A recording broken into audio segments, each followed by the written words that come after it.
All right. Hello, everyone. Sorry for the short delay. I was having some slight technical issues. Okay. This is going to be an interesting stream. I see people are pouring in already. As per usual, if there are any issues with the audio, please let me know. And then we can move on to the actual stream. All right. More people pouring in. Nice.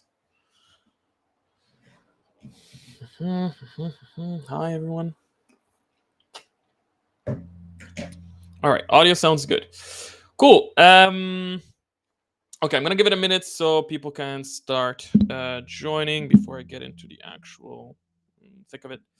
All right, OPR Hangout stream. It's been a month. There were a lot of things happening at OPR. As usual, there are a lot of things happening at OPR that are really like background things that we're still, of course, like we're developing the minis that you're getting every month, and we're developing the rules and all that type of stuff. But there's a lot of other things that are happening at OPR that are very exciting, and I have a couple of things, some small things that I get to reveal already here in today's stream, which is very exciting. But yeah, lots of things happening, lots of work. The company's expanding. We're actually like currently in a sort of like internal restructuring situation where we're trying to become a little bit more organized. Make sure that we can be more reliable. Make sure that we can respond to issues faster. Make sure that we can have a backlog of content that we can release. So yeah, lots of things happening, lots of things moving. Unfortunately, a lot of things that are moving and happening, I can't show yet, or they're like sort of background things that I guess are not really that relevant for you guys. And a lot of really cool things are like plans that are gonna take 6 months, 12 months, 18 months, 24 months to like come to fruition. So uh, it's exciting stuff, but yes, I don't get to talk about all of it yet. Okay, so I see that, yeah, we now have almost 50 people already, which is good. So yeah, I think I can just start. People can catch up later. By the way, I know that there's a chat, and I try to peek at the chat and maybe like answer some questions and stuff like that here and there. But I have a bunch of stuff to present, and I also don't want to take too much of your time with this stream, so I'm not able to check out all the questions. So if you have any really burning questions that you want to ask, don't forget that at the end of every stream, when we announced next month's stream, we always post a link to a form where you can basically like send in your questions. And yes, and then at the end of the stream, actually, I'm gonna answer. There's gonna be a little Q&A, and I'm gonna answer those questions. So if you really want to make sure that your questions don't get lost in the in the mess, yeah, you should post your questions there. Okay. All right. I think we can start. Yeah, okay. All right, exciting stuff. Okay, let's start with the beginning, I guess. And let's start with, okay, OPR at Spiel Essen. So OPR, growing company, as you all know. And we're starting to try and get our presence around the world. We actually were at a convention, the TMX convention, about 3 months ago. And now, thanks to our friends at Titanforge, we're actually being able to come to Essen. It was not our original plan to come to Essen this year, um, but people were so generous to actually give us some space, and we're getting organized. And the idea is that yes, OPR is going to be present at Spiel Essen. This is happening from, I believe, the 5th until the 8th of October, 5th to 8th or 5th to 9th. Wait, let me double check. It's happening from the, yeah, I think it's from the 5th to the 8th. So yes, if you are interested in OPR, if you are going to Spiel Essen, if you'd like to meet me personally, or the other people from the team that are going to be there, if you are curious about OPR and maybe want to get a demo game, or check out some of our stuff live, or again just come in and say hi. Yeah, we're going to be at Spiel Essen. We're gonna make a better announcement than on the website, where we're once everything is figured out, where we can tell you like this is where you're gonna find us, and maybe a floor plan or something like that. Um, but yes, we're going to a convention. Like it's crazy that OPR is actually gonna go to essentially what is like the biggest tabletop convention in Europe, and yeah, kind of crazy. I never thought this moment would come. Still a little, I don't know how to put it. Incredulous that this is going to happen. But yes, if you're coming to Spiel Essen, make sure to pass by the OPR booth. I will say hi and shake your hand. And yeah, very exciting stuff. But yes, look forward to more things being announced. We're of course going to take a bunch of pictures and post them on our socials for those people that are not there. But yeah, cool stuff. Okay. All right, let's move on to the next thing, which is third edition. Okay, so third edition is coming soon. I have been talking about third edition for a while now. The majority of the work is done. Actually, what we're working on right now, the last couple of things that we're working on, is just Army Forge stuff. Just making sure that we don't really have like interface bugs, and we're actually restructuring a lot of things in the Army Forge studio part of things. So um, basically, a bunch of features that make my life easier, and then once they're released to all of our Army Forge studio crowd, is going to make your life easier. So um, yeah, but aside from that, it's essentially done. Very exciting. So the plan right now is that we are going to do some sort of like small Patreon early access, situation in early August. And then hopefully we are going to be releasing maybe at the end of August or maybe like at the beginning of September. That's kind of like the idea. We don't really say dates for these things because until it's not fully completed and ready, I don't want to promise anything. But yes, that's about the projection. And unless something happens that really throws like things off the rails, I don't really see why it shouldn't come out then. Um, but yeah, so you can expect some sort of like early access for the rules on Patreon, and then eventually once the full release comes out, there's going to be all of the Army Forge stuff, and then you can actually like play. I guess once you have the early access rules, you can use the existing army list, like the current army list, to play it. A couple of things are not really gonna line up properly, but you can still apply some of the changes and play with them to already start testing um, and having some fun. But yes, we're also going to be making a couple of posts over the next month where we kind of like talk a little bit more about third edition and like what is third edition, why are we doing third edition, what are the changes that are coming to third edition, and so on and so forth. So you can look forward to those articles. They're going to be on our website. And yeah, third edition is coming soon. It's been it's been a bit of a journey. For those that don't know, really the road to what is now third edition was paved. I mean, by now, a year and a half, 2 years along, 2 years ago, something like that. It's been a long time. Originally there was actually not meant to be a third edition. We were actually just gonna like I really I just wanted to do like a couple of small updates to the armies, and then kind of like Army Forge came in, and that was really cool, like as a new feature. And then once we had Army Forge, I realized like, oh well, now that I have this tool, I can actually do some other changes. And so the scope kind of like started growing, and then we went on and did V2.50, which is kind of meant to be, as the name suggests, kind of like a 0.50, like halfway between second edition and third edition. Um, and yeah, now we're basically ready for the actual third edition. Yeah, I'm gonna be honest, like I was hoping that for the release of the third edition, we were going to have a bunch of new art and a bunch of new layouts and a bunch of really cool stuff. But we realized that that's gonna take longer to do, and then basically was the decision of like, okay, do we delay releasing rules that people could play right now and have a greater time playing the games just because we want to have a fancy new layout? Doesn't really feel right. So yeah, third edition basically is going to mark kind of like the end to the whole chaos of V2.50 and beta and all that stuff.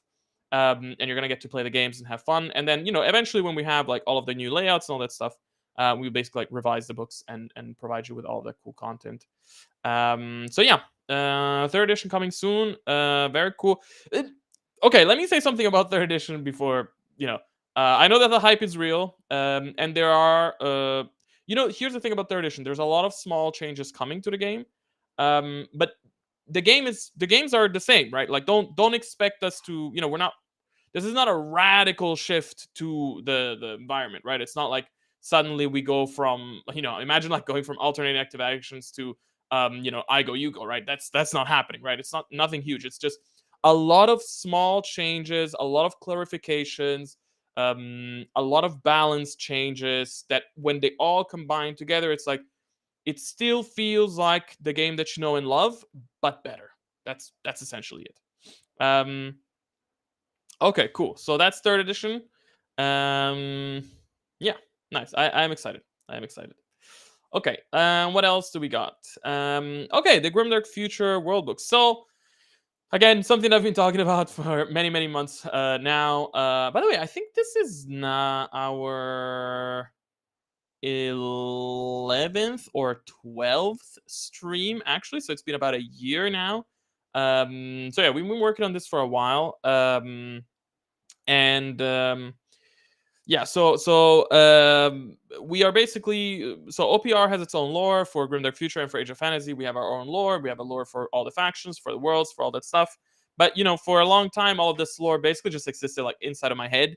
And a little bit of it was exposed through short army blurbs here and there, which recently we already expanded, and then now we are moving forward more and more with lore. And so as part of this move, we're basically going to be releasing two books, which we call the World Books, so the Grimdark Future World Book and the Age of Fantasy World Book. And these books essentially like explain everything about these worlds, like what's their origins, what's the history, how do we get to the current situation, what's their geography like, how do they work, what are its features, how does travel work, how does magic work. And it basically gives you like a guide to to the world of Grimdark Future, for example, that you're then going to be able to use. Well, on one side, literally just to understand the world better, but on the other side, to kind of like give more context to your games, right? So, right now you might say like, well, okay, I have robot legions fighting, I don't know, high elf fleets. And yeah, you can kind of, well, especially with those two factions, but you can kind of like create a little story around that. But we're gonna give you a bunch of new content that's gonna allow you to set your army, your dudes, as we say, more into the actual setting, give it a context, make things work, and then eventually, of course, we're going to keep expanding on it. Well, and here, like every month, I've been showcasing during the streams an image showcasing some art from these books, and yeah, here's some art from the Grimdark Future one. As far as I know, this is basically like showcasing a mining planet.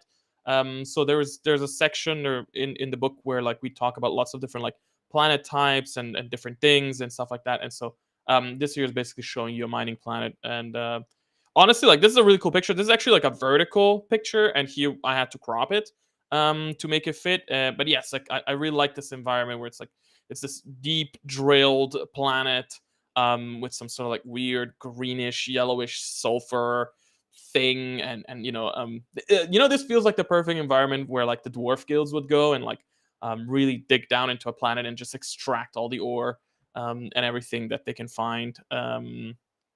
Yeah, very cool. Lots of talented artists working on this, lots of talented writers working on this. Yeah, I'm really looking forward to this release. What else we got? Okay. Oh, well, so tying in with the books. So the idea is that, of course, yeah, we're gonna have these. So we're gonna have these world books. We have the short army blurbs on all the army books, but we want to provide you with more content, more lore, more stuff that reveals more about the setting, makes you understand the setting. and so on and so forth. And so we are creating short stories. So the idea is going to be that we're gonna be releasing 2 short stories every month, one for Grimdark, one for fantasy. And those are basically going to be in early access on Patreon, I think, for like a couple of months. And then after that, they're going to go up on our website where everybody can read them. And yeah, I think that's going to be a really cool way for people to engage with our universes. Yeah, every month I'm kind of like showcasing one of the stories, and so here we are looking at Fool's Gold. So Fool's Gold is a story about the Duchess of Vinci. Um, Again, I don't want to spoil too much with these stories, but basically, um, let's say it's a story of the Duchies of Vinci have this whole mind stone thing. So they have these stones that really like boost your intelligence and stuff like that. And actually it's thanks to the mind stones that they became the great Duchies of Vinci, because before they were basically just like swamp dwelling peasants.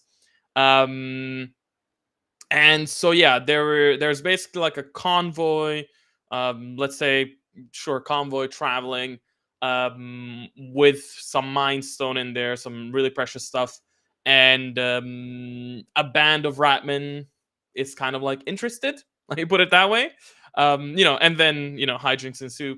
So yeah, that's what Fool's Gold is about. Very cool story. Here we can see a Vinci Duchess holding a very large milestone. So just for reference, like I would say the most milestone a commoner might ever even like see in their life would maybe be like, it's something tiny. You just need a tiny amount of it to really affect you. So this is a big chunk of milestone. And then on the right you can see an Atoma guard, which acts as her personal bodyguard, and yeah, it's gonna be cool.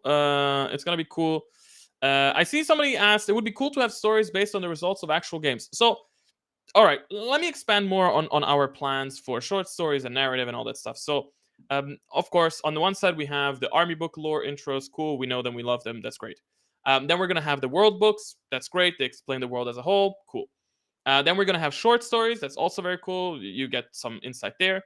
Another thing that we want to do is, of course, make uh, uh, uh, army books. So army books are essentially the same thing as a world book, but about a specific army. So it's a book talking about everything about that army, their origins, their history, their culture, their how they dress, what's their religion like, how is their army organized, and stuff like that.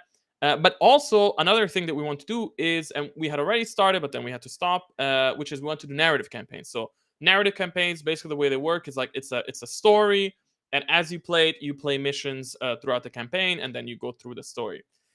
Something that we've been kind of fantasizing about and dreaming about is, I'm not 100% sure how we're going to do this, but to do some sort of short narrative campaigns or narrative missions, or I'm not sure, maybe tie it in with some sets or something like that, where um, I don't know. Imagine if you had like a short story that is about, maybe these two characters and these two armies, and are kind of like battling out. And then, when you join or when you buy this, again, I'm not sure exactly how this would work. You would then basically be able to like play game, submit your results, and then based on those results, we then basically give you like the other half of the story. Like we actually write the ending of the story based off of the results. Yeah, and I mean, look, we got to start small, right? We are still at the point where most people don't even realize that we do have our own lore, right? So it's a really like a slow step by step process. Like first, we need to make sure that everybody that sees our games, finds our games, learns about our games, whatever, understands that there is a lore, right? You need to understand that there is a canon, right? And once you know what the canon is, then you can start really like evolving the canon, and then you can really start telling, of course we can do small campaigns that have their own little story and they're influenced by battles, and sure, and those narratives are kind of like encapsulated. But of course the big dream for some point in the future would be that we can have larger campaigns where we're actually shaping the narrative of this world, and things change and they affect the world, and so on and so forth. So yes, so we want to do that, but give us some time, step by step. Cool. Cool. Okay, so that was the short stories, and I think honestly, yes. Okay, so all right. For those that are kind of like new to the stream basically is usually split into like three portions. There is like a first portion where I talk about like just different things in general, like I just did now. Then there's a portion where I talk about miniatures and upcoming miniatures and stuff like that. And then at the end there's a Q&A. So just so you know, the first portion is basically over. So let's move on to minis. All right, so let's take a look at August minis. So we're gonna start with the Human Empire. Um, yeah, very excited about this release. Lots of cool stuff as always. Let's be honest. And okay, so yeah, so what can we see here? So on the top left, you can see the oh god, what is it called? The volley gun. So as you know, or maybe you don't. The Empire, like the big theme of the Empire is that they have like the 5 elements, sorry, and each element kind of like relates to different parts of the army and the faction and so on and so forth. And so the water element is the element of the engineering guild, and so the engineers have things that are related to water and things that are related to octopuses, whatever. The octopus is like their central motive, and yeah, you can see it really nicely represented here with the volley gun, where basically it's this octopus and all of its arms feed into the tubes, and then you basically put like all of the pellets at the top, and then it just like shoots out and it goes through the tentacles. I think this is a really cool design, and I really love the way that it just floats in there. Um, you can actually see that also like at the bottom there's a little buddy, and there's a little octopus buddy with like a scope, which I also thought was really cute, and that comes as part of the kit. On the right side you can see the steam tank. So also part of the engineering guild, the steam tank is essentially, so if all the other elements have these wagons, the water element, so the water part, has a tank. Because engineering and whatever, all that stuff, and yeah, it's a really cool tank. It has again like the very cool octopus motive. It comes with lots of different options. For the driver, I think it comes with like the sniper rifle, a rifle, double pistols. I think it might come with just like a scope. And actually, if you look, there's a flag, and at the top of the flag, there's actually an octopus buddy. And just like the other like wagons, although this one's not really a wagon, in the back there's actually a shrine that you can like open, and then you can see like a little relic for the water element and stuff like that. Okay, what else are you gonna get? So this is already 2 of the units that you're gonna get. What else are you gonna get this coming month? So you can already see in the middle that there's a horse rider, but who does he belong to? So what you're also going to get is the oh god, I'm blanking on the name. You're going to get the marksman horse riders, the mounted marksman. Basically, it's marksmen on horses. So here you're only seeing a couple, and you can see them like on the left side. Basically, you're going to get lots of stuff. Actually, you're going to get like I think it's 6 different poses. You're going to get three combat poses, as we call them. Those come with options for rifles or for dual pistols, which look really badass. And then you have, of course, the command group, which comes with the musician, which is like a flute guy, the standard bearer, and then of course the sergeant. And the sergeant then comes with lots of weapon options, so like a rifle, a Gatling gun, a sniper rifle, dual pistols. I think that's the loadout. So lots of options. Very cool models, very cool poses. I think they came out really cool. Then on the right hand side, you can see some of the other stuff that you're getting, which is this month you're actually getting 3 heroes. So all right, maybe it's a bit hard to tell here because it's a bit mixed, but at the center you can see 2 heroes which look similar. Those are the bounty hunters. The bounty hunters come with lots of options as well, as always.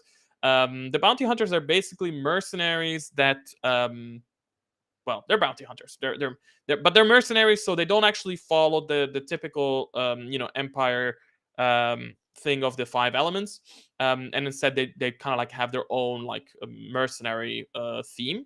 And they come with pistols. They come with hand crossbows, and you can like mix and match those if you want.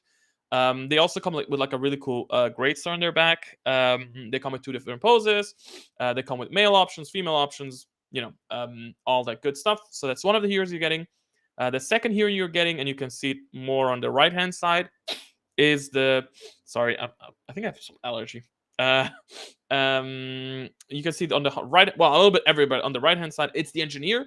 So the engineer, very cool hero, comes with lots of weapon options. I think comes with like dual Gatling pistols, a Gatling gun, I think a sniper rifle, maybe a rifle as well, a grenade launcher. Again, like a little scope thing. And if we go forward, maybe here at the bottom we can see more. Yeah, there's a sniper rifle as well. You can see the grenade launcher on the top right. Yeah, lots of weapon options, really cool. And actually comes also with a buddy. I don't think it's being shown in this picture, but there also comes with a buddy.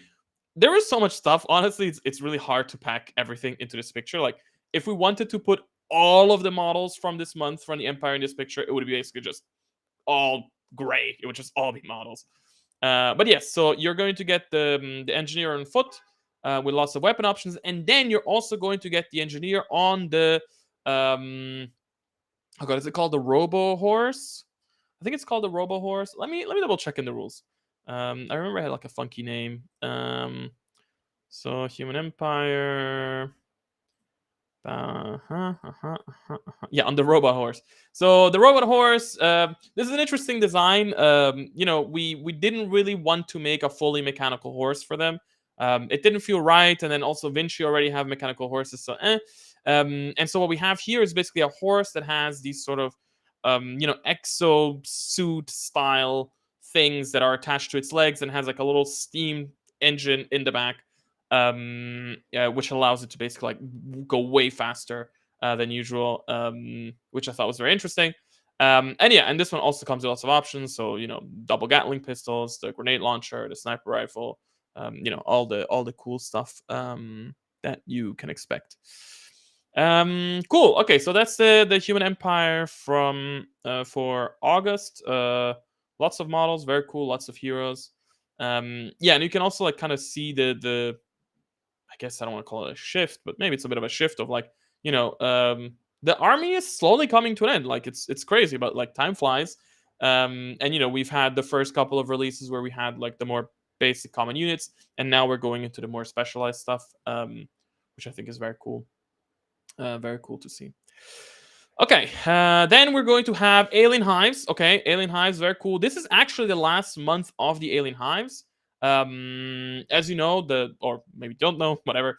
The Alien Hives, it's essentially like a reworking and re-release of an existing faction. So instead of releasing it over the regular, 6 months for such a large faction, we decided to make it a compressed 3-month release with lots of units, lots of stuff.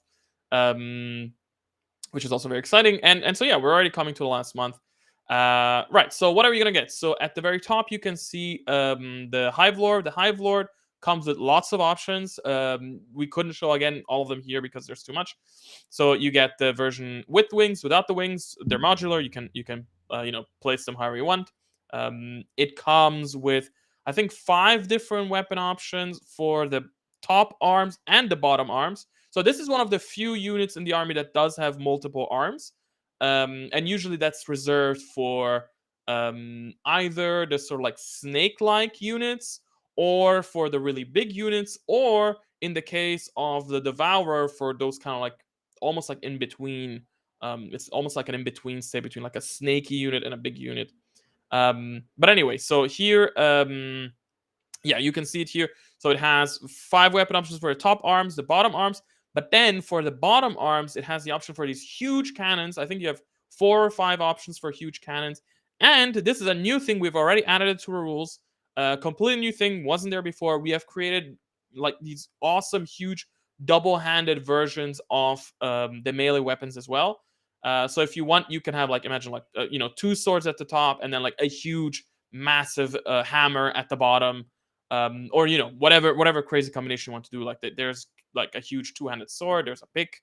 Really cool stuff. So that's the Hive Lord, and the Hive Lord, it's kind of like the Hive Lord. It truly is the leader of the alien hives. So you're really gonna want to have a Hive Lord in your hive list. Okay, then on the left we can already see the Devourer. So a few months ago we had the Devourer Titan. That was a legendary unit.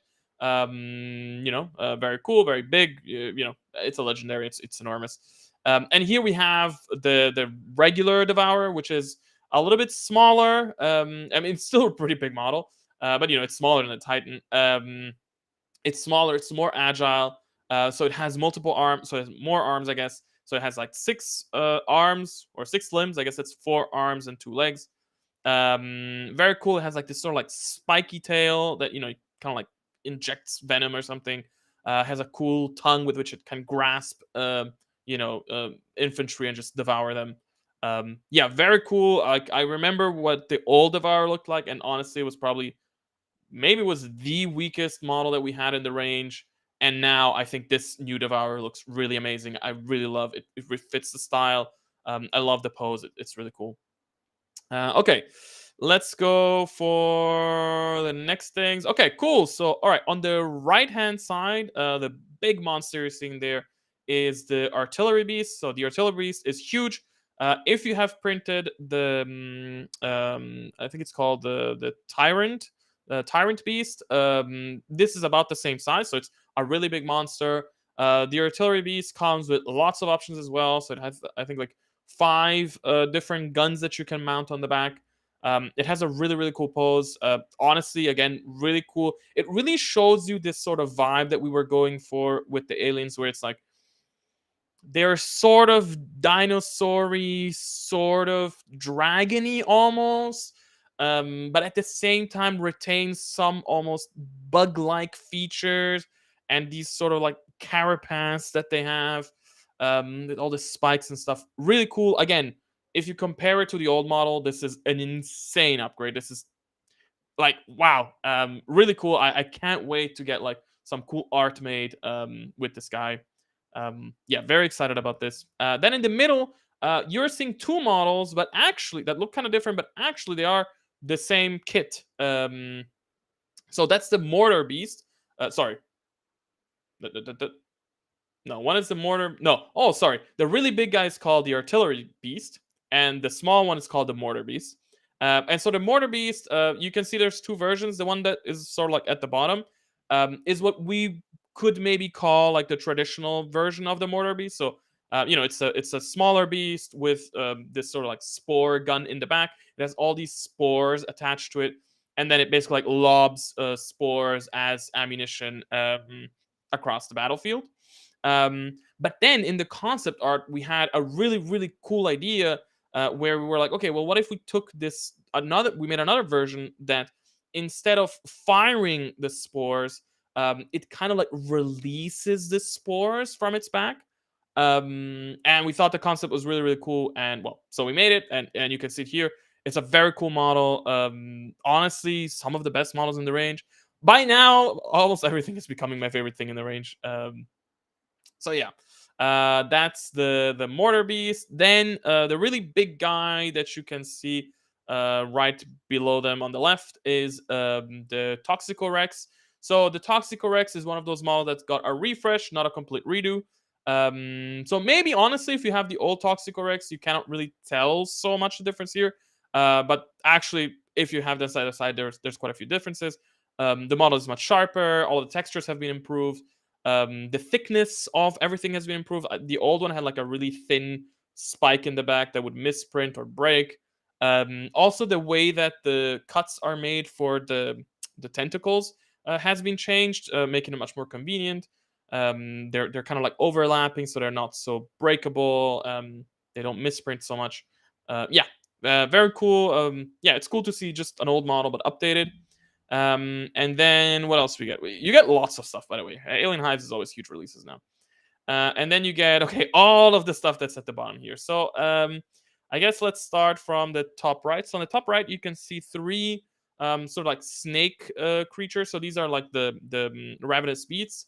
Now here you can only see the 3, let's say, standard ones. It's the good old ones that we know. But actually now they come with lots of options. So you have the standard like whatever claw, scythe claw, whatever they're called, razor claw arms. But now you also have these sort of like smashing claws. You have these sort of like slashing blades arms. They have actual whip arms, so you can have them with whips. Um, yeah, very cool. Lots of options, lots of customization. The models themselves are the same as the old ones because we thought they look great. But yeah, lots of customization options. Okay, and then below them, and honestly, like all across the board, what you can see is the Hive Guard. Hive Guard, another one where like we really like the old models, but they didn't have the weapon options that the weapons didn't really feel right. So yeah, well, basically we've updated them with all of the new weapons, so they get the new rifles. They actually get the heavy rifles, which are called the heavy Ravener guns, I think. They come with lots of melee options, so swords, whips, maces, all that stuff. But they also come with two new versions of their signature special weapons, which are I think it's one is like a harpoon. They have like this sort of like harpoon rifle. You can see it on the left side, and it's sort of like as far as this one big massive harpoon that's just destroys enemies in one shot. And then on the kind of like middle right bottom, you can see that they have these sort of like spike rifles that shoot lots of sort of, well, almost like javelins, like little javelins. Um, and those are also really powerful. And yeah, very cool. Very cool to see an old unit with new weapons, and now it all feels so much more coherent. Again, I'm very, very satisfied with how the alien hives have turned out. And then at the very bottom, this is a unit that hasn't changed at all. These are the spores. We love the look of the spores. I love that they have this sort of really organic, almost like flower or bulb like thing. And you get like 5 different types of small spores, which all look a little bit different. And then you get a static version and a version that's more in motion, so you can mix and match. And then, of course, at the bottom in the middle, you can see the large spore, and this is deadly, very deadly. Let me put it that way. So you if you see the large spore come at you, you want to run. Um, okay, cool. So yeah, yeah. So this is the alien hives. There is more stuff for the alien hives that you're gonna get, but we'll get to that. Well, actually, I think we'll get to that right now. Yes. Okay. So, the legendary for sorry, I had a brain fart. So the legendary unit for August is the Hive Titan. So this is an interesting one where we had a Hive Titan, which I like the look of it. I thought it was really nice, but at the same time, it was kind of lacking in some ways. And so we went ahead and we went back and we basically redid it. But in redoing it, we actually changed the way that the model looks in some key aspects, like the head, and some of the scales in the back. And I'm going to show you another picture in a minute. And so I thought that, okay, this is a significant enough change where I don't want to just upgrade it and basically remove the old model from people that they liked, because it does look different. So, and for the people that bought it and they wanted that model, they should get to keep it. So yeah, basically you're getting a completely new Titan. If you have the old Titan, you're gonna have two Titans. Which yeah, it's really cool. And yeah, a big model. And let me see here. Okay, yeah, here you can see another picture. So I should have put a picture with a comparison miniature, but this is huge. This is super long.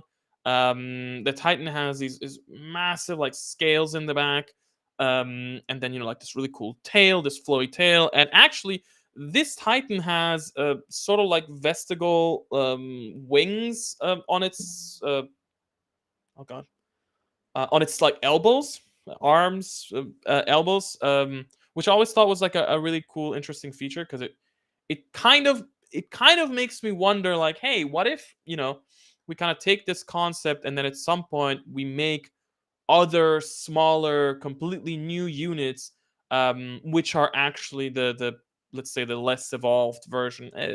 It's not really less evolved, but whatever. That actually have the full wings from the arms. I think that could look really cool. Almost like bat beasts or something like that. Um, but yeah, refreshed to look in style with the new army. Looks very cool. So yeah, that's your legendary for August. But what if you could get more? Because here at OPR we are kind of crazy. So for the month of August, we're actually going to get 2 legendaries. So let's check it out. The other legendary you're going to get is the Duchess of Vinci's Bear Titan. So for those of you that already have the Bull Titan, think of the Bull Titan, but make it a bear. So really cool model. The Duchess of Vinci have really this mechanical animal situation going, which I think is very, very cool. And so their titans are this sort of like mix between an animal, and the style is almost of like a warship kind of situation. It's kind of like mixing the two. It's somewhere between like a robot and a warship and an animal. So yeah, we have the bear titan. You can see here, really massive, really cool. Has lots of weapons. Has a cannon in the mouth. Has cannons on both sides. To shoot at peeps. And then let's see, we can see more. Yeah, okay. And then at the top, and I'm gonna go further up. Well, you can see here how we really have that battleship, warship inspiration there with the planks and all of the ropes that hold everything together, and then like little flags and shields and stuff like that. Um, and then yeah, if you go further up, you have the actual sort of platform. So he has another cannon at the top, and then in the back he has a platform where you can put a bunch of models. I actually just realized while I was talking about this that like I think I forgot to add rules for this model. So let me take a quick note about this so that I don't forget. Okay. Add bear titan. Rules. Okay. Um. Cool. All right. So, yeah. Here you go. Bear Titan. Very cool. You're gonna get 2 Titans. You're going to get uh 10 units for the Alien Hives. You're going to get or 10 units for the Alien Hives. You're going to get 5 units for the Empire, plus the terrain, plus the bases, plus the game mates, plus the rulers, plus the dice. As always, really, really, lots of stuff here. Okay, okay. I saw someone saying a drinking game. Every time OPR says "cool," take a shot. Feel free to do that, but you are not gonna have a cool time. Let me put it that way. Okay, cool. All right, I think we can move on. So these are all the previews for August. Now, let's take a look at the previews for September. So now we're gonna take a deep dive into the concept art. So, all right, let's start with the humans. So, all right, here we have the Pegasus. So the Pegasus is basically the flying mount option for the captain. If you want a horse and you want it to fly, but you don't want a dragon or a griffin, this is your in between. You take the Pegasus. The version of the concepts that we show here is usually earlier than the finalized thing, the way that the model looks like. And actually, there was something that we did here, which is very cool, where the all of the horses stuff is related to the air element, and the symbol of the air element is the eagle, of course. And so actually the armor, the head armor of the horse now has a beak that you can attach, and so it gets like it's a really cool thing because it's a horse. It definitely looks like a horse, but it has this sort of like callback to the birds and the beak. Yeah, and yeah, I really like it. I've seen the model, very, very nice. And what else are you gonna get? Oh, okay, you're going to get the militia slash mercenaries. This is a unit that's being renamed. So as part of whenever we make an army, we try to really, and whenever we go and start making models for an army, we're really trying to make it our own. There is space out there for people that want to do the classic style of models for everything, but we kind of wanted to do our own thing, here as well. And so we kind of introduced this concept of the mercenary units in the army. So I don't think we have released any mercenary units yet. The first one that's going to be released is the bounty hunter. Oh, by the way, I forgot there was no picture of it there, but the bounty hunter comes with a dog. Really cool. Comes with a guard dog, which is very, very nice. Anyway, sorry. And so the mercenaries basically is what currently is the militia, is going to be the mercenaries, and the mercenaries are they're very diverse because they come with 5 different versions. So you basically get mercenaries from 5 different regions of um, the world of Age of Fantasy. They're all humans, of course. They're all part of basically. I don't want to go too much into the lore, but basically, a long time ago, the Empire, the human Empire, was really really large and was spread out throughout Tyria. And then slowly over time, for many reasons, it's kind of like broke apart. But so humans are spread out kind of like throughout all the center core of Tyria, from all the way from the north to the south. So yeah, you're going to get some very cool models that kind of hint at also possible human future factions. So I think they're going to be very, very cool. I don't want to go too much into them, but yeah, expect a lot of diversity here. And these ones come with a monkey. So yeah. All right, what else we got? We got the oh yeah. So next month, actually, we're doubling down and finishing up all of the artillery pieces. So you are going to get the mortar. I mean, this is by now kind of like the classic Empire stuff as always. So the mortar is water themed. So you kind of have this octopus tentacle vibe going around. I think it also comes with a little octopus buddy, of course. And yeah, it's a mortar. I like it. It's nice and thick, and it really feels like it's lobbing these massive projectiles across the sky. Not sure how they're lobbing these huge metal balls across the sky. They must have some really strong gunpowder. Um, yeah. And somebody asked, oh, so the Empire actually was an empire, multiple distinct cultures and our languages? Yes. If you go in and read up on the lore, yeah, you can find out more about the Human Empire. And then, of course, once we release the Age of Fantasy World Book, you're going to find out much more about the Empire and how it used to work and everything that happened. Yeah. Right now, if you go and read up on key factions in each game, you can actually piece together the history of both of the universes, which is pretty cool. Okay, what else we got? We got the rocket battery. Yeah, again, water themed. It has like a nice metal octopus. Comes with lots of rockets. Comes with like 2 layers of rockets. I was literally watching the um, the looking at the 3D models today, and I really like them. And yeah, lots of rockets. Everything is water themed. Yeah, a cool artillery piece. And with this, I think that's it. We released all artillery pieces, right? Because I think it's they have the cannon. I think they have the cannon. They have the mortar. They have the rocket. They have the volley gun.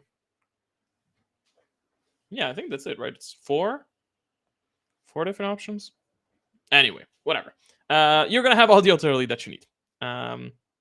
Okay, and then the final thing that you're going to get is the beamer wagon. So this month you're getting water, right? The steam tank, and well, in August, I mean, and so in September you're going to get the fire wagon. Yeah, whatever. It's called the beam wagon or the beamer wagon. And so the beamer wagon, being fire themed and all, it actually has this very interesting contraption where you have a wizard that has this little altar with a spell book and a bunch of candles, and essentially the wizard kind of like channels the flame, the energy of the fire through from the candles through into this sort of like prism, a little prism device. Um, and then basically, yeah, like it channels this into a beam that then goes and burns the enemy, which I thought was a very cool concept. And in the back, it has like a little library. And actually, at the top of this device, you actually have a little salamander buddy, which is also very nice. I have to say, I understand that. For some people, maybe the buddies are a little, I don't know, silly. But I actually really like that almost every unit, especially in the Empire, like almost every unit in our game has some sort of buddy. And for those that don't know, we are eventually going to go back um, to the armies that we've already made, and we're going to add buddies to them. So we already did that for the alien hives now, and we already did that for the sisters. The sisters have buddies now. in case you missed the update. And all the new armies have buddies, right? Ratmen have buddies. Dwarf guilds are gonna have buddies. Yeah, and we have lots of ideas for which buddies to add to the old factions. Okay, so I think that's it for Human Empire. Let's move on to the next one, which is Dwarf Guilds. Okay, cool. So finally, we're actually getting to release the Dwarf Guilds. So in September, you're going to see the first release of the Dwarf Guilds, which is our newest, latest, original OPR sci-fi army. The Dwarf Guilds release, honestly, it's a little bit smaller than other armies. So I think instead of taking 6 months, it's around 5 months. It's actually very cool that when we go and do our own take on these armies, that we get to like actually customize it and add things to it. So aside from the buddies, for example, you're going to get a completely new unit, which is called the Guardians, and the Dwarf Guardians. Well, I'm not going to spoil what they are. You'll see that in a future update. But yeah, you're going to get new units as well, which I thought was very cool. All right, and here we can see the main infantry, the main warriors. I wanted to show you the full, concept art here, so you can get a better sense of everything that you're getting with the faction. So on the very top left, you can see the armor. So a big concept that we had was like, hey, how do we make sure that we can have dwarves, sci-fi dwarves that are wearing helmets and still look like dwarves with like nice beards? And so we had this idea here of basically when they have a helmet, they have all of these tubes that go to this sort of like breathing device that they have on their belt.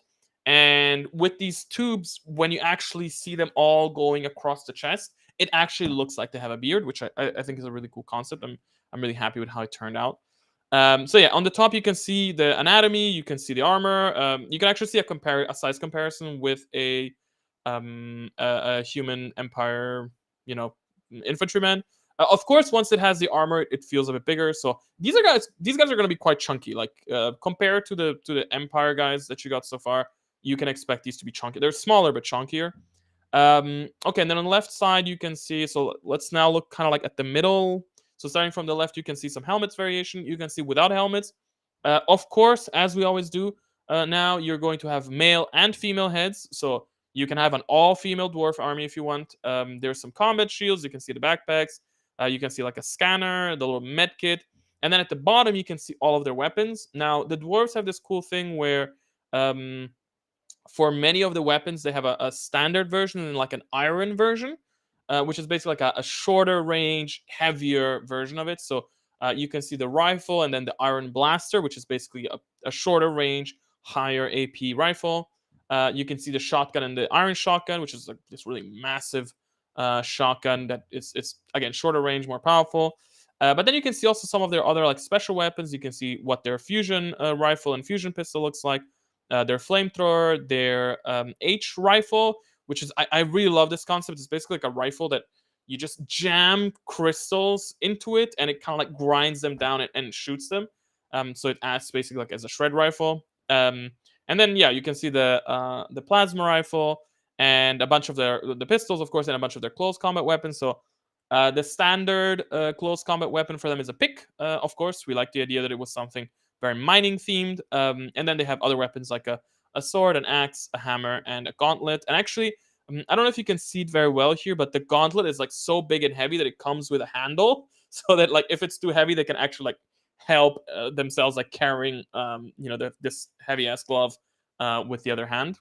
Yeah, then on the right side we have three of their heavy weapons. We have the missile launcher, the heavy machine gun, and the rail rifle. Now it's interesting that I've already heard some comments of people saying that, like, oh, the machine gun looks like it's actually a sort of minigun. Hold on to your horses. Hold on to your horses. Is that what you say? Whatever. Hold on to that thought, because eventually you're gonna see what their actual minigun looks like, and all of this is gonna make a little bit more sense. But yeah, the idea is not really that it rotates. I mean, I don't remember, but as far as I know, the idea is not really that it rotates. It's more that it shoots from all holes at the same time. But yeah, and then on the right hand side, you can see a bunch of poses. So there's a sergeant pose, a medic pose. There's all of the rifle poses, and then well at the bottom there's a heavy weapons pose, but it's basically a guy just holding it with both hands. Cool. So, all right, that's the big preview. Now let's go. Let's go to the next ones. All right, so we have the champion. So the champion actually is look. You're getting a little sneak peek. If you look at the top left, you can see a small preview of what a veteran is going to look like. So the champion basically is a hero version of the veterans. Has this really nice ornamented backpack. Has a nice fat beard with lots of things. A big cape. We are reserving the capes for heroes and the snipers. Outside of that, don't expect capes really in this army. I don't think it really fits the vibe. But for the heroes, we thought it was very cool, and for the snipers, we think it's also very fitting. So yeah, here you can see the champion. Nice leader for your army. And then you're also going to get this is the Rune Master. So the Rune Master is essentially like the psychic of the Dwarf guilds. So this is very sketchy. You can kind of see how it works on the bottom right. So basically, the Rune Master has a sort of like staff, this anvil staff weapon. It has like a book that he kind of like reads spells from, kind of, and he has these runes that he actually attaches to his backpack that kind of help him channel his magic. And so they could actually, well, I mean, in the model, you're not going to be able to physically swap them, but the idea is that, you can swap out these runes for different runes and, have different effects and stuff like that. So yeah, that's the Rune Master. That's their psychic. And then you're also going to get, you're going to get the support. So the support, again, very cool. I really love how all of these concepts for the dwarves have come out. So the idea for the support is that they're a little bit bigger. I mean, the dwarf inside is still just a dwarf, but this armor makes them a little bit bigger, a little bit thicker than regular guys. Gives also more protected. And yeah, basically they're like a heavy weapon team. They have these sort of like visor helmet things that are meant to look like a welding mask. So again, maintaining that sort of like engineering, mining kind of theme. Really nice, thick and heavy. And then their backpack, you can actually see it at the bottom right. Their backpack actually like stores crystals. So like I kind of imagine it that they're sort of like the slow moving, they're kind of going, they're more in the back lines, they carry the minerals whilst the main warriors are in the front lines fighting, and then they're kind of like going around carrying the minerals. Rock and stone.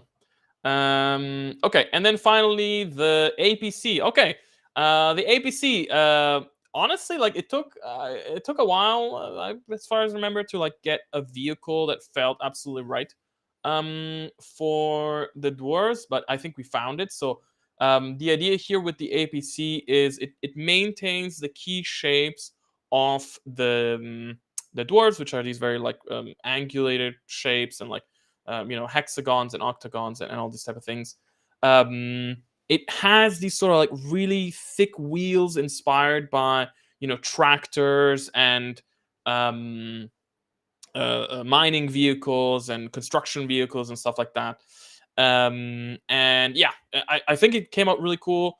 We were slightly afraid that maybe it was gonna turn out looking too much like a moon vehicle, but actually a little bit of that vibe. I do think it feels good because it is a sci-fi army after all, and I actually think this combination is very cool. It's not too moon vehicle style, but also still has a bit of that. Has a nice tires, has a nice shape, very unique. Honestly, I don't remember ever seeing a vehicle that looks like this anywhere else. So I really like that.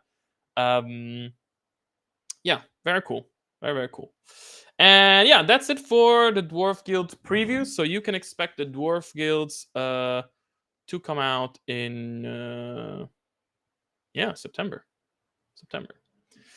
Okay. And then then we're looking at the legendary. So what's the legendary for September? So I'm going to be honest. Here at OPR, we are a little bit crazy. That is just how it is. And so the legendary for the Human Empire kind of escalated from a small idea into a very big idea. Honestly, this is so large that we're gonna have to have multiple sculptors work on it at the same time, so that it doesn't take forever. So yeah, what's the idea here? So what you're seeing right now is just a small part of the full composition. So basically, this is a sort of like this is sort of a wizard summoning platform. So imagine the empires going into these enormous battles. Of course, the legendaries, the idea is always for enormous battles, right? And so they go into battle and they have these sort of like platforms. And this platform is like going through the battlefield. And if you look on top of the platform, there's 5 little points, one for each wizard, a different wizard for each element, of course. And in the middle, they all join their forces together to summon creatures. So the idea is basically that for the legendary, you're going to have a creature, which I'm going to show you in a second, that is summoned. But we also want to make sure that whatever other big creatures, big summoned creatures that we create in the future, you can also place in the middle. So it kind of it acts like as a little stand. I think this is going to look really cool, like on a shelf, but also on the battlefield. I think it's going to be really impressive. It's like a big centerpiece, and it summons a creature, and yeah, that's very cool. So okay, so this is the main platform. And then, well, what do you summon? So the first one that we're going to do is a chimera. So the idea here is like, hey, we have the 5 wizards, we have the 5 different elements, so they all get their power together and they create a chimera. And so the chimera represents all 5 elements. So it has the octopus tail, it has the body of the lizard, it has the wings of the uh, uh, the wings of the hawk, the eagle, and then the head is a combination of the lynx and the boar from Earth and Ether. So yeah, very cool. These poses that you're seeing here are actually kind of like the T pose. Unfortunately, it's not very zoom inable, but at the right, you can see the actual pose that we want to do. So it's a sort of like winding pose with some sort of like magical effect. So yeah, I think it's gonna look very cool. Yeah, that's the chimera itself. Then on the platform you have altars, so 5 different altars, one for each element.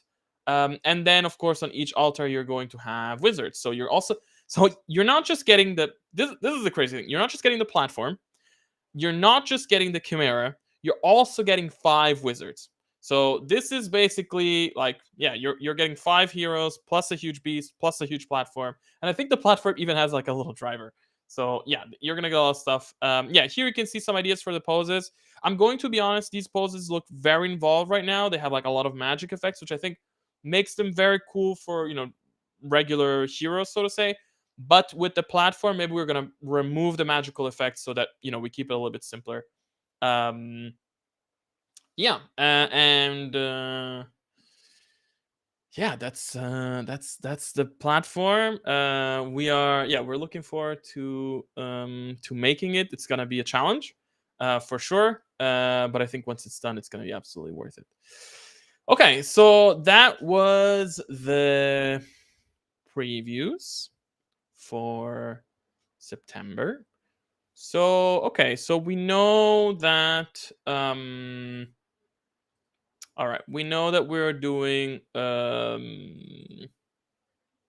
dwarves in September, and then we know that we are going to have the last release of the Empire in October. So I guess the question now is, what is our next fantasy army after the Empire?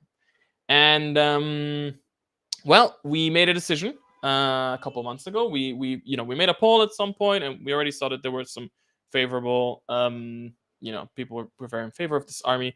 But well, okay, let me stop beating around the bush. Yeah, so the next army is the Vampiric Undead. So yeah, you can expect the Vampiric Undead to start coming out in November. This is actually a very large army. This is bigger than the Empire. Has more units, it has more heroes, it has more options, it has lots of stuff. So this is actually going to be a longer release, probably one of the longest release we've ever done, because it's going to be I think it's going to be 7 months in total.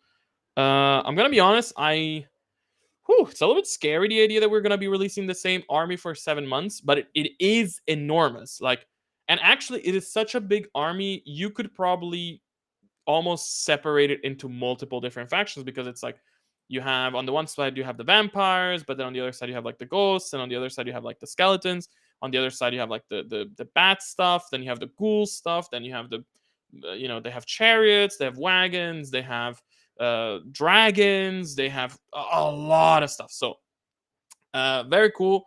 All right, let me give you a little bit of an insight into the faction. I don't want to reveal too much about the faction yet, but actually this picture is a good representation of this style that we're going for. So when it came to making vampires, we wanted to we wanted to make sure that we make a recognizable vampire faction, right? We don't want to make something. We wanted to make something unique, but we wanted to make sure, of course, that it's something recognizable. We also wanted to make a faction that. So we wanted them to have a very Eastern inspired style. But we also didn't want to go too, I feel like a lot of times the vampires really go for like a Vlad the Impaler kind of style.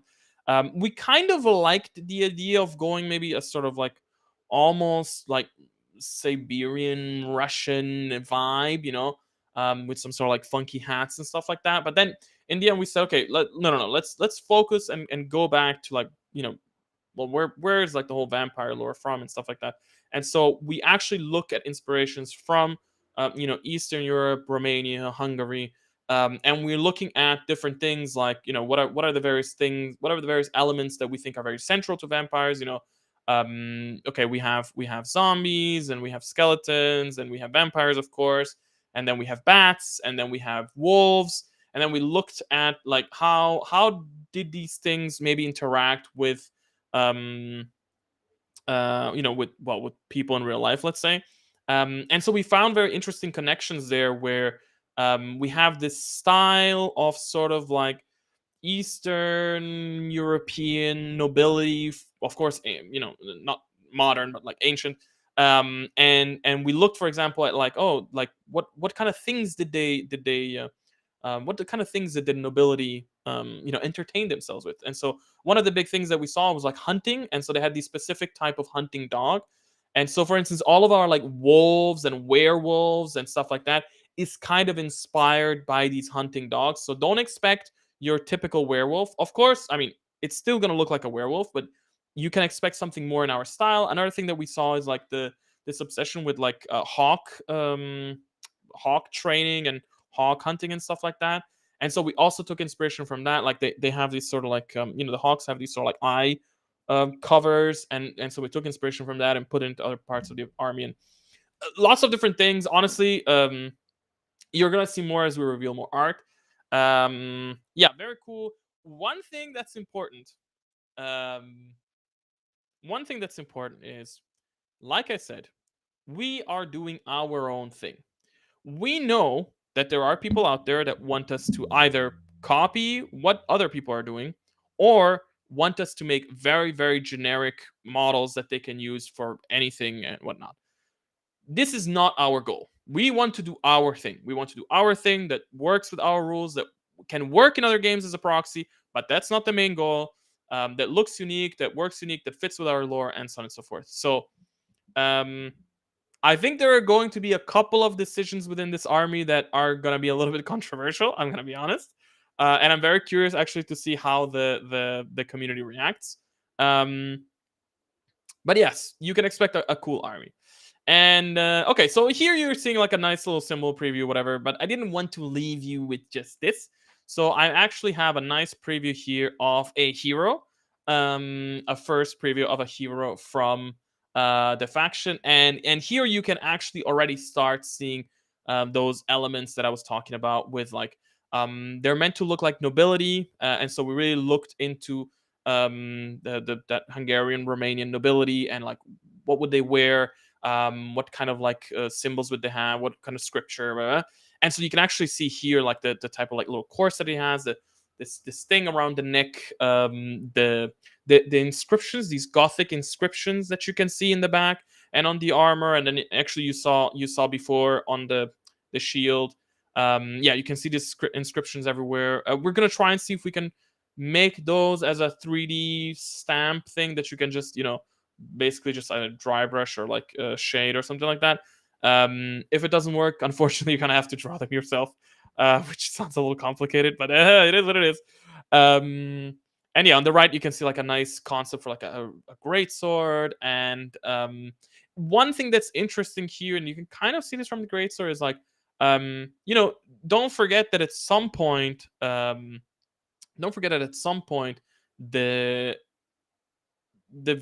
what is now the Vampiric Undead was also a land that was part of the Empire. So you may or may not see some small hints here and there. And I think here in the Greatsword you can kind of see a reminiscence to the Greatswords from the Empire. You can see some sort of semblances here and there that kind of remind you, like, oh yeah, this actually, this actually is one cohesive world. And actually on the chest you can see, on the stomach, I guess, you can actually see a small preview of one of the symbols that we made. Yeah. Somebody says strong Castlevania vibe. Who knows? Maybe it was an inspiration. Okay, cool, guys. Very nice. This was the Vampiric Undead. With this, we move on to the Q&A. So, for the Q&A portion of the stream, basically, oh wait, can I do? Sorry, I'm messing around with this. No, whatever. Let me keep it like this. All right, for the Q&A, basically, I'm going to go through the questions that people asked me in the whatever, in the Google form thing, and I'm going to answer a couple of those questions. In the meantime, we still have some time, so I usually try to keep these streams at around like an hour and a half length. So we have around like 15, 16, 17 minutes time. So post your questions in the chat. I will try and get to a few of them before the time is up. Okay, so without further ado, let me actually go into the forum questions. So, all right, question number 1. What is the purpose of the at least 60% from primary faction rule from the competitive rules for multi-faction armies? Limiting armies to 2 factions makes sense, but why does there have to be a discernible primary faction? So this is a rule that I came up with a long time ago. I think the idea here was basically that limitations breed interesting situations, let's say. I feel like if you could just have like a 50-50 split of the armies, I don't know. I don't think the gameplay would be as interesting if you had this perfect split between the armies. I think that the fact that you always have to commit at least a little bit more into one army than the other makes for more interesting gameplay and more interesting list building and that sort of thing. Of course, if you want to ignore the rule, you can ignore the rule, by the way. You can do whatever you want. But yeah. Okay, with the large range refresh of the alien hives that the alien hives have received, could other armies receive smaller range expansions, like 1 to 2 models or units every so often? Okay, so yes. So first off, we have lots of small things from previous armies that we want to update. So there are armies that are missing some unit options. There are armies that are missing some weapon options.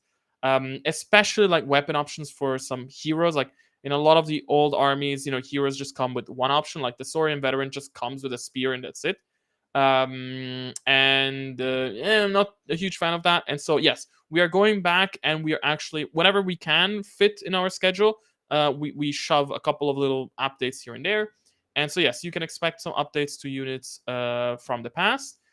Adding new units, something we want to do, but that's already more work, and so we currently don't have the capacity to do that reliably, let me say.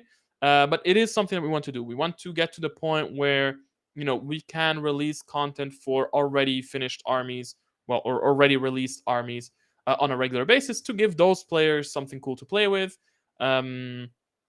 Yeah, and have some fun. Okay.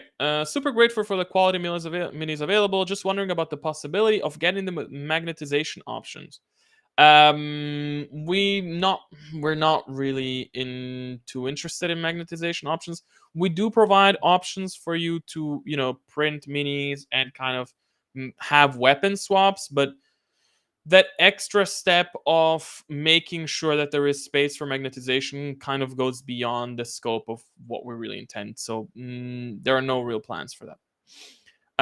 How will Demon Army books be released? One book for Rift Demons or one for Wormhole Deals? Split 4 books for each Havoc God, or just one that covers both settings? So I assume this person is talking about the lore. I think the way it's going to work is there's going to be one demon book for fantasy and one demon book for sci-fi, because they have very different lore for each setting. Would it be possible to travel through a void gate to the Grimdark future in the lore? No. No. There is one key factor. Let me put it this way. That makes that impossible. I mean, okay, let's also say nothing is impossible, right? Who knows? Maybe one day, we come up with a crazy story that we're like, oh, we really want to find a way to connect these two universes or whatever. But technically, it's impossible.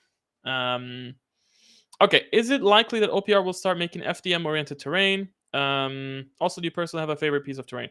Favorite piece of terrain? I'm not sure. I actually think I really like the Change Demons terrain. There is something about it, like it's simple yet elegant, that I really love about it. About making FDM oriented terrain. So actually, we're currently debating what to do with our terrain. We know that there are some people in our audience that do print our terrain. We know that there's a lot of people in our audience that don't print the terrain. There's multiple reasons for this, and we're actually currently kind of like debating and trying to understand where to go next. I don't want to confirm anything yet. It could be that maybe we start making FDM terrain. It could be that maybe we switch to doing a different style of resin terrain that like doesn't require assembly, for example. That would solve some of the problems that we have currently with the resin terrain. It could be that we end up doing like a hybrid. I don't know. I don't have answers right now. What are your thoughts? What are your thoughts you balance when you look at aircraft in GDF? For context, a vocal group of people seem to disapprove of aircraft, but while aircraft rules have changed a little over time, aircraft still remains in the game. I don't know. I feel a little bit like I'm not a huge fan of aircraft, but at the same time, I do see how it has a space in the game, especially for people that like love those type of models. With third edition, we're trying to find a way to make it a little bit more balanced.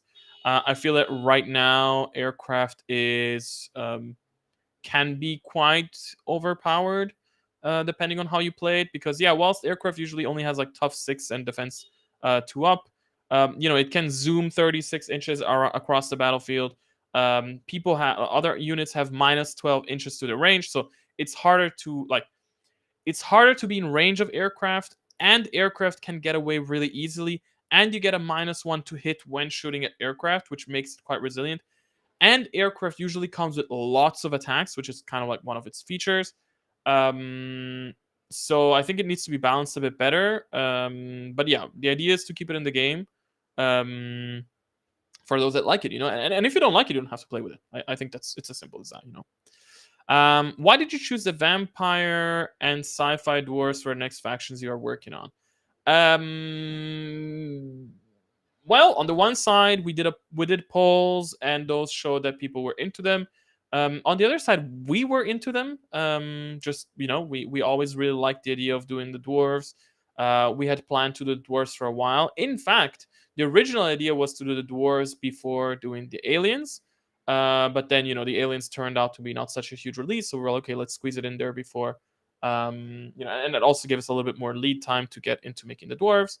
And for the vampires, I mean, again, like we just really like the idea of doing the vampires. We think they're cool. And I feel like in a way, we want to have a little bit of a balance between doing like bad guys and good guys, although there are no good guys and bad guys in our worlds. But we just we did Empire, which I guess is good guys. And then we did Ratman, which in our world is good guys. And then before that, we did Saurians, which again is good guys. And before that, I think we did Beastmen, which technically in our world are good guys, depending on how you see them. And then before that, we did, well, okay, and then we had demons somewhere in there. So in a sense, it's like we have lots of good guy factions and not really many bad guy factions. So, we wanted to try something like that as well. Have you considered making army themed dice towers? I do like the idea, and some people have asked me for this before. Again, we have other priorities right now, but maybe one day. Maybe one day. As someone who learns differently, I wonder if OPR could consider adding more formats or customization when printing army lists. The ability to more easily customize list appearance in app would greatly aid in information recognition and retention for those of us who may miss things that visually represented in certain ways.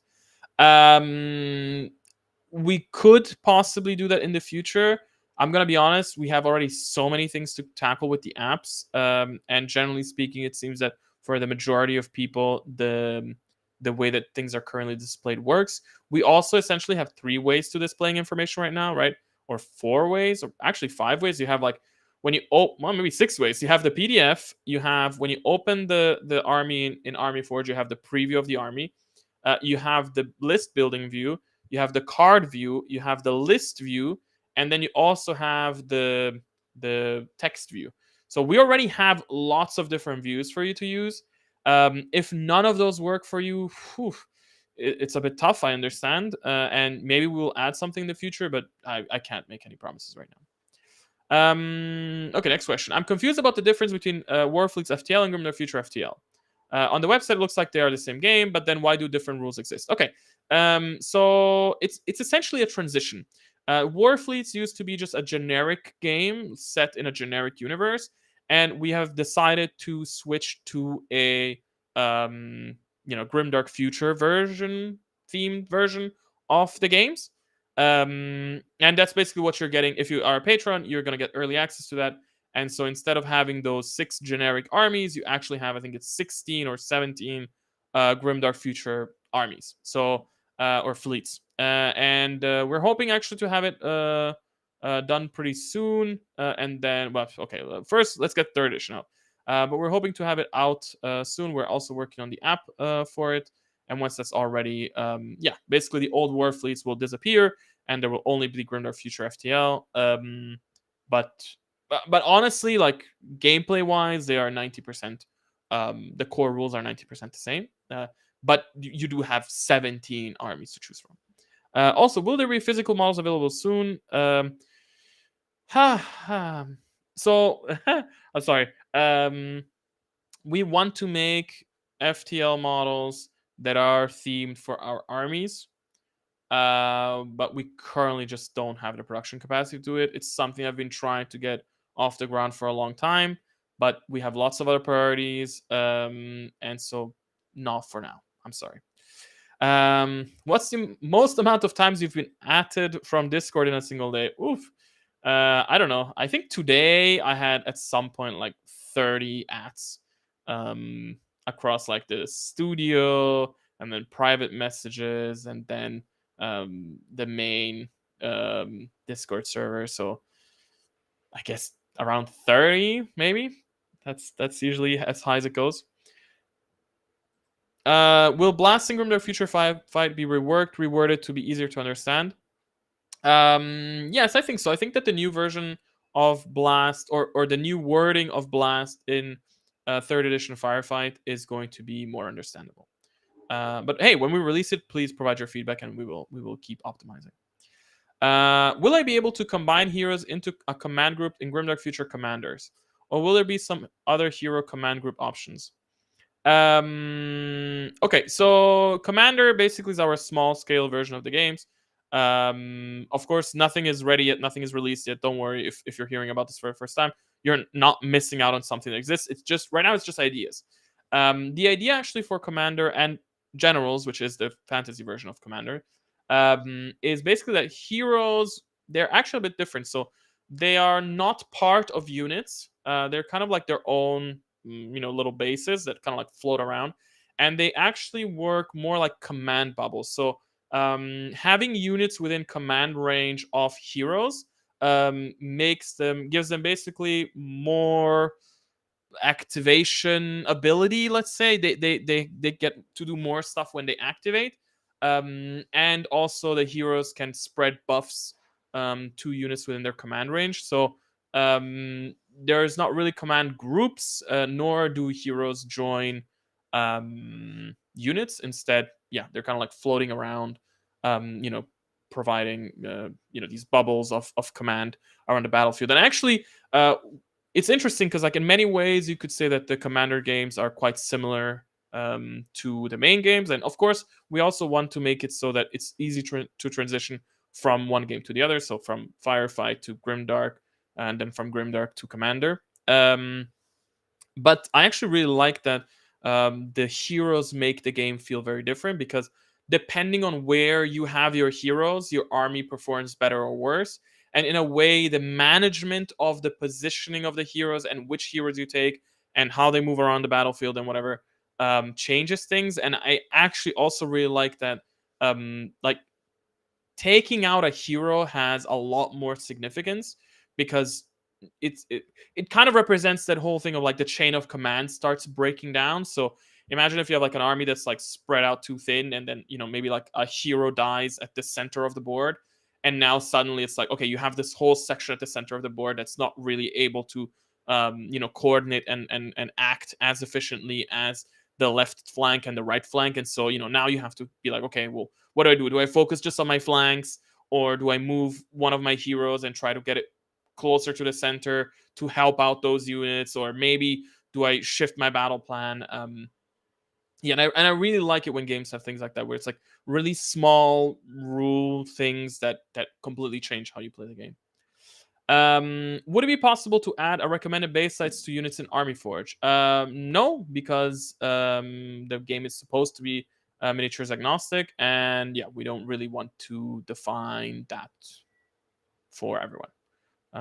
Yeah, because maybe we would say, hey, like, I don't know, our zombies go on 32 millimeter bases, but maybe everybody else just has zombies on 25 millimeter bases or 20 millimeter bases, right? If you have the old style, like square 20 millimeter base things, and now suddenly it's like, oh, like, you're using the wrong base size, you would have to rebase. Like, no, that's something that we're not interested in.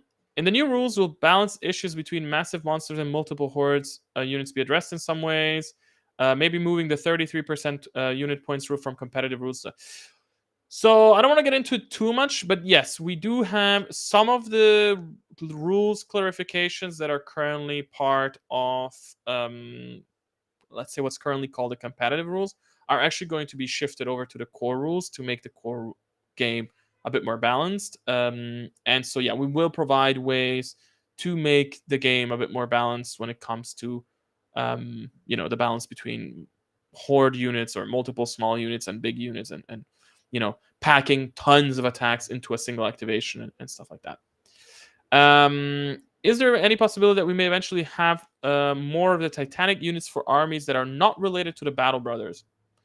As an example, having Titanic type units for the DAO or high elf fleets. Oh, well, both of those armies, the DAOU and the high elf fleets, they already have Titans. They don't have a specific. I think you're mixing things up. So first off, the Battle Brothers actually right now, as far as I know, don't have Titans. And the Titan Lords are actually not related to the Battle Brothers. So those are just two completely different armies. So are we going to make a Titan Lords style faction for the High Elf fleets, for example? No. But in the High Elf fleets list, you already have Titans. So yeah, you can expect Titans because they're already there. Is there any hope for either a Warrior of Malal or Demons of Malal army books and eventually STLs? Honestly, not really interested in that right now. I mean, we may want to make additional demon factions in the future. That is a possibility, but yeah, we're not really interested in any copying or basing ourselves off any specific thing right now. It just, yeah, doesn't seem necessary. Is there a long-term plan to have every single model out of every single army? Yes. We want to make every single model for every single army. Will we see sub-factions for HDF with possibly different flavors, like the Battle Brothers sub-factions? So this is interesting because we actually just reworked the tooling from Army Forge Studios to actually make it easier for me to work with sub factions, which really was a godsend because, Battle Brothers and Prime Brothers alone together, I think, are like 12 factions. So, yeah, that's kind of crazy. In a game with like 25 factions or something like that, almost half are no, maybe 30 factions, whatever. Almost half of them are all Battle Brothers. Crazy. Anyway, I don't know. I think once we start making our own HDF models, for example, eventually it would be cool to do spin-off armies. And I guess part of it is like there is a question for us that we don't have to answer right now. Of course, we don't know, but it's like at some point in the future, we will need to find a balance between continuously releasing, like once we finish all of the armies that are currently in the games, it's going to be a question of like, okay, do we release completely original new armies every month, for example, or like every whatever, and potentially bloat the game up too much, where maybe at some point you would have like what 40, 50, 60, 100 factions, right? Or maybe do we start looking into doing a mix where, okay, we release a couple of original factions, but then we release sub factions, and how could that work, and how could we give people more variety of play without necessarily, going crazy with having to make a thousand ranges of models. So I don't know. Again, I don't have answers right now, but it's a possibility. With a total upcoming overhaul of some abilities in 3.0, for example, poison, will some units get a redesign in their melee attack profiles? Yes, I don't think specifically related to poison, but for example, impact is changing, and the availability of impact is changing, especially in fantasy. So right now in fantasy, cavalry units, so the actual mount provides impact, and then most cavalry units have access to a lance, which also provides impact. And so, for example, all lances are being changed. They're not going to have impact anymore because right now it's just way too many attacks for such a unit. And so, yeah, for example, all of the cavalry units are being redesigned. So yes, units are getting a redesign with 3.0. Now, not all units are being redesigned, but there is a plan also to slowly over the next year or so to update all of the armies, at least in little ways. But ideally, one thing that I would like to do is update all the armies with with more flavorful army specific rules. Okay. Once the lore is completed, are there any plans for something like a global narrative campaign? I think I answered this before. Yes, we would love to do something like this. I like skirmish because the low model count allows you to get a variety of painted models on the table. However, the 100 points max restriction prevents larger models from ever seeing play in this format. That's right. Because we don't want skirmish is meant to be skirmish. Skirmish is meant to be small. It's meant to be somewhere between 5, 10, 15 models per side, maybe. And it should be, generally speaking, infantry models, maybe a couple of slightly larger, tougher, like ogre style models, maybe a cavalry model here and there. But it's just not meant to be to have large models. If you want to play with large models, you should go and play, the large size games where those models are designed to work there. How will you support factions without a lot of unit options in the future? Like I would have some additional options for list building on Sky City Dwarves, but the faction itself is not very popular, hence no one talks about it. So whenever we're gonna go and make a faction, we will usually add things to it, especially if it's a faction that's like lacking things. So, for example, at some point before we made the miniatures for the jackals, I feel like the jackals list was very, very, very bare. I think literally at the time there was only the jackals, a hero, and the assault beast. I think that was it. And so we said, okay, let's actually add to this faction. So now you have the elites, you have the stalkers, you have the vultures, you have the the snipers. I forget their name. The Pathfinder. I don't remember. You have two different types of assault beast. You have the assault beast. You have the gunner beast. You have the hounds. You have the whatever, all the big monsters. So yes, if we go and make an army that we feel like currently doesn't have enough models, then yeah, it's our army, right? At that point, we can do whatever we want, and we can add whatever we want to it. Okay, so this was all of the questions. That was 24 questions. That was a lot. And actually, we're already slightly over time. So I'm going to quickly scroll through the questions you peeps asked here in the meantime. And I'm going to try and answer any ones that seem interesting. Mm.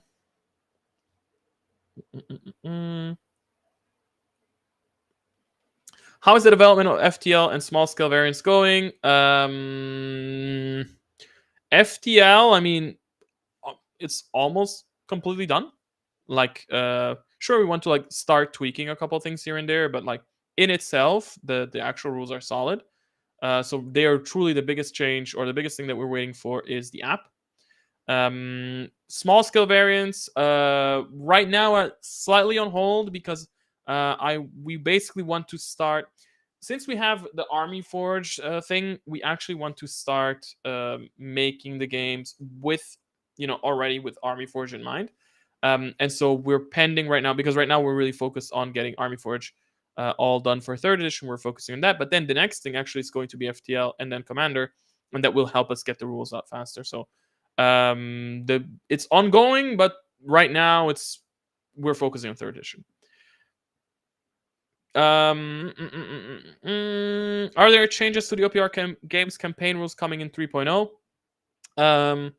Yeah, there's a couple of small changes here and there. Mostly it's just like tweaking. I think it's the tweaking of how many points you start with, tweaking of the points that you get for winning, losing, and secondary objective, and clarifying some things, especially the big question that people had always about like casualties, like do casualties get XP or not? So yeah, small things are changing. It's not a huge change, but yeah, it's being changed. Is Warning Cry planned to be available to more armies in third edition? No, it's only staying with the armies that already have it. Given we're getting a lot more models and some unique factions to OPR, are we going to be getting more in-depth lore and or stories anytime soon? Hopefully soon, but I don't know. But yes, it's all in the works. How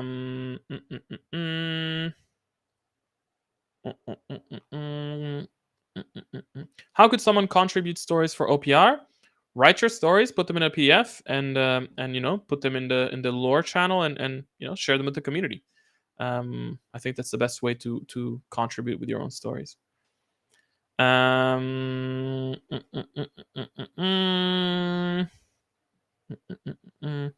Do you have rule stats for the huge altar of Chimera summoning? So I think the actual altar is not going to get rules, but the creature is. Yeah, that's the plan. Do you ever plan on releasing a narrative play mode similar to something like Crusade? I don't know much about Crusade, but we already have campaign rules out there, so you can already play narrative campaigns right now. Will you ever update other faction models, like for example the Robot Legions? So the only reason we're updating the Alien Hives with new models is because we just didn't like the old models. It just didn't fit our vision for the world and the universe. So I mean, eventually, for sure, like I don't know, 5 years down the line, 10 years down the line, you can expect us to probably redo most of the armies, right? Like we're gonna update them for new technologies. We're gonna update them with the latest style, maybe with the whatever scale changes, optimizations, whatever, right? But not anytime soon. Is there any chance we could get small scale minis at some point? Yes, we are working on them, but that project is also a little bit on hold because we have other priorities. Do you plan on trying to organize local events with local game stores? So we want to create this program. We're calling the Vanguard program, which is basically meant to help you organize events with your game stores. But who knows? Maybe it would be cool to to actually have official OPR events, but I don't know exactly how that would work. Okay, I think we're running out of questions. Will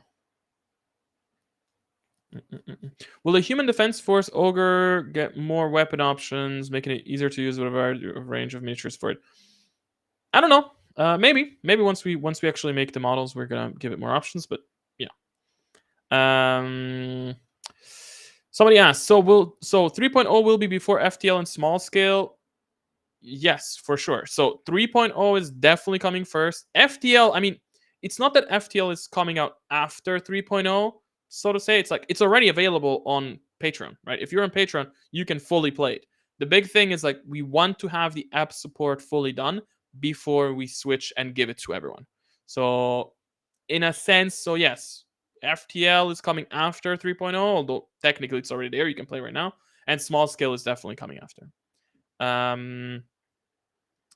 Will verified creators need to update their armies when third edition comes out? Yes, for sure.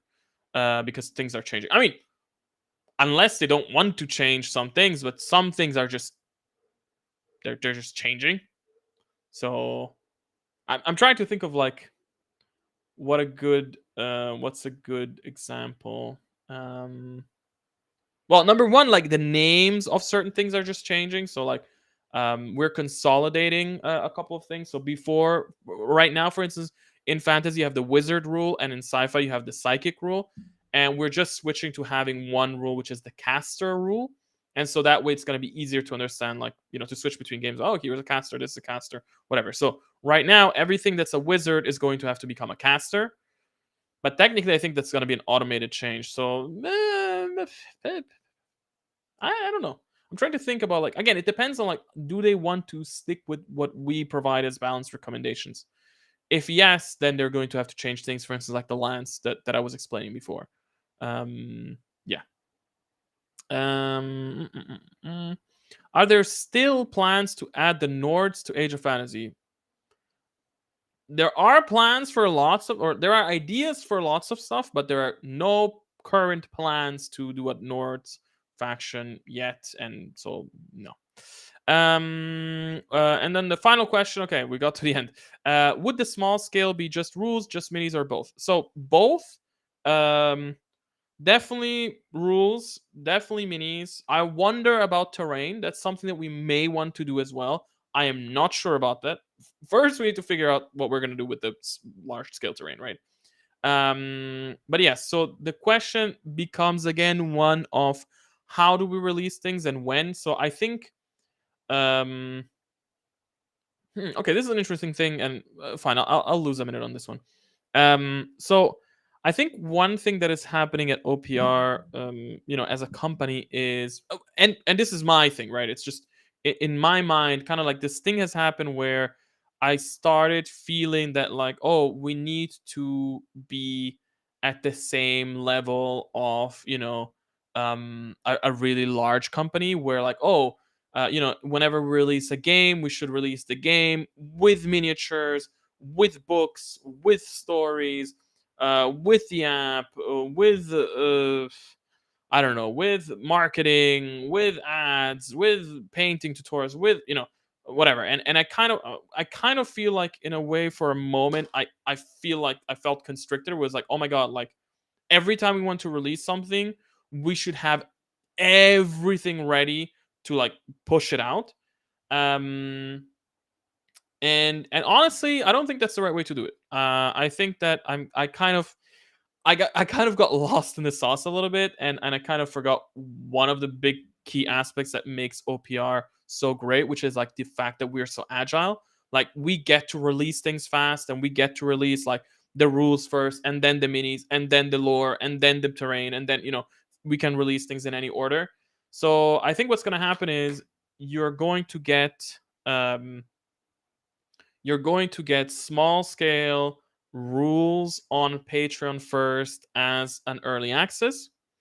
And then I'm gonna wager that, depending on how that goes, the rules are going to be then moved to public access, uh, possibly way before small scale minis ever come out. And if we do we're already working on small scale minis, but when the small scale minis come out,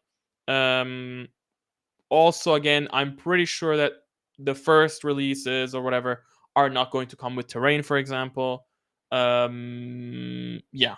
So I would assume that it's probably going to be like, hey, early access on Patreon, full release, then at some point later, not sure when, armies, small scale armies, and even then, like, we're gonna need to really hone in on this pipeline and make it work properly, because it's like, I also don't like the idea of, releasing one small scale army every 2 years. That's I think that's beside that would kind of like defeat the whole point of doing the small scale stuff. um but yeah, I would be hoping that we would be able to release at least two, ideally like four armies per year. That would be great. But who knows? Who knows, guys? Yeah. Okay. Cool. Then, all right. I've come to the end of the questions. Thank you everyone for sticking around these extra 15 minutes. I see that there's still 75 people watching, which is very cool. Don't forget to hit like, subscribe, comment, and share. Do all the wonderful things that help us out. I hope you enjoyed it. I will be posting. There will be a website post with a link for the questions soon, and yeah. I'm looking forward to third edition coming out. Who knows? Maybe third edition will be out by the time that we're doing the next stream. Maybe not. I don't know. Yeah, actually, so the next stream, let me take a quick look. So probably the next stream will be. Ooh, so okay. So the streams usually happen on the 30th. Well, on the last Thursday of the month, which would be the 31st of August. That's my birthday, so I'm probably not gonna be streaming at night. So maybe we'll do it on the 30th. I think that sounds like a compromise. Just doing it a day early, doing it on Wednesday. Yeah, I think that's gonna work out. And yeah, so all right, thank you for coming. 30th of August. I'll see you again. And yeah, bye bye.